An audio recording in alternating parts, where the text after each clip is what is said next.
Hi everyone, my name is Ellie. I go by Vexmaniac on my socials. I'm based in London and I'm a pixel artist and a character designer. So first of all, I do want to say thank you to Mark for inviting me here to speak today. I really appreciate the opportunity. I can't wait to show all my art and my process as well. I hope you learn something or take something from this talks since I don't do many presentations, so I hope you guys learned something today. So yeah, to move things along, I'll briefly talk about how I got into pixel art.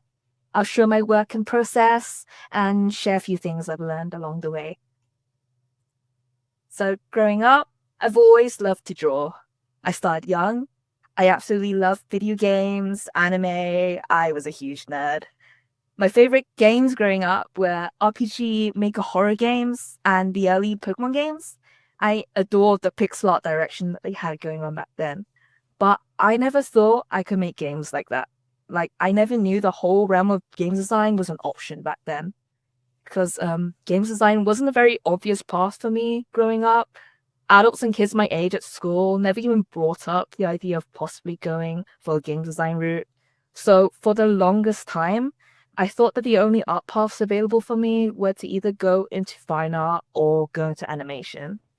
And it was only until I was looking at college courses that I discovered game design was actually an option.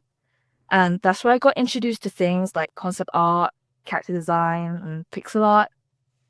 Then I was introduced to the whole world of game design and its industry, and I got to play around with Unity, Unreal Engine, Maya, and Photoshop, just to get a feel of everything. And it really helped open my eyes to a whole new art path that works so well with my interest, and I had a much better idea on what I wanted to do. Then later on, while studying animation at university, I explored those areas more and I realized that pixel art and character design were what I enjoyed most. And everything fell into place, and I knew for sure that I wanted to pursue an art career in the games industry. So my work primarily focuses on character designs and pixel art, but I've also done animation, UI design, tile sets, and icon work for different games. So I've had experience drawing different assets aside from what I specialize in. There are usually two main aspects of my art that I prioritize throughout my process, and those would be strong silhouettes and readability. Strong silhouettes because I want them to feel expressive and memorable, something you'd recognize quickly from a glance. Whether it's the art style or the character itself, I like to leave a lasting impact on the viewer with my designs.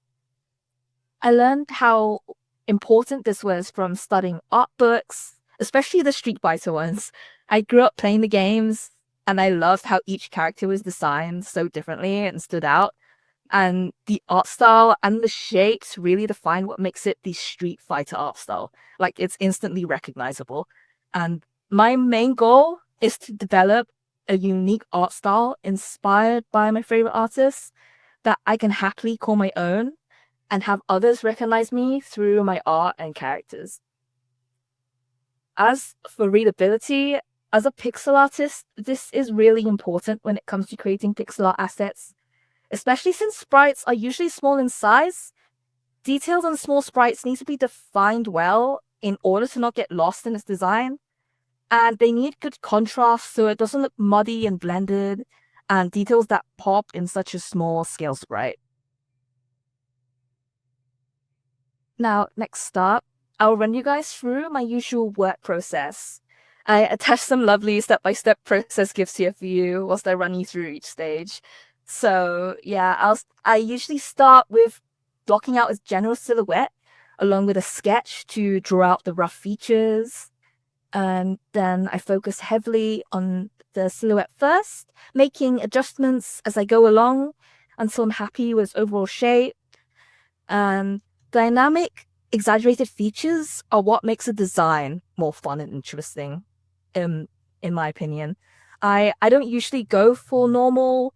I like usually going for wacky, never seen before concepts. Those were what stand out the most for me, and that's why I love in the concepting stage.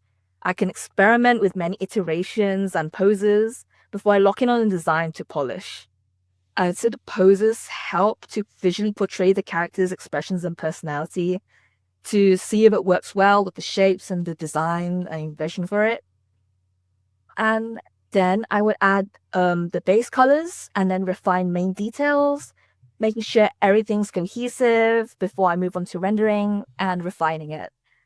And my last few steps would be adding finishing touches like playing around with colors and lighting, just to explore all my options before I finalize everything. And when working with clients or different studios, I would also amend the concepts and details according to given feedback as well, and provide suggestions on what to add to it since they trust me and my vision. So it's a joint team effort as well throughout the process. And speaking of clients and studios, I've had experience working for different games companies, different indie devs and teams. I would usually meet people through games networking events and online games dev communities or through social media and LinkedIn. When I switched to becoming freelance, I gather a lot of clients and freelance work this way. Due to this, I've collaborated with a lot of people and it's become a big part of my work.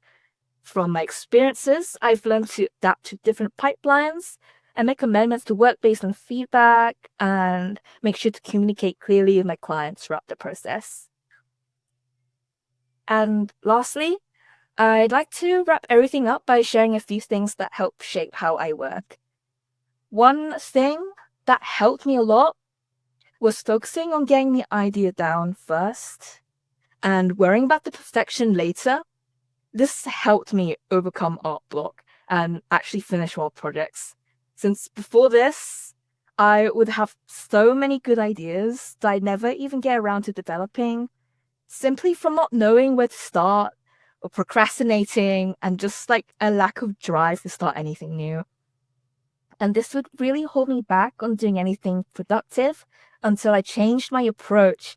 And with any creative idea I wanted to bring into fruition, I would just make sure to bring it to life in like a sketch first, at least, just to get the idea across, and then aim to finish it now that I made a good start on it.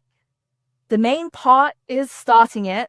Just don't hesitate and hold yourself back, because you know your idea could be the next big trending piece or game, and you just don't know it yet.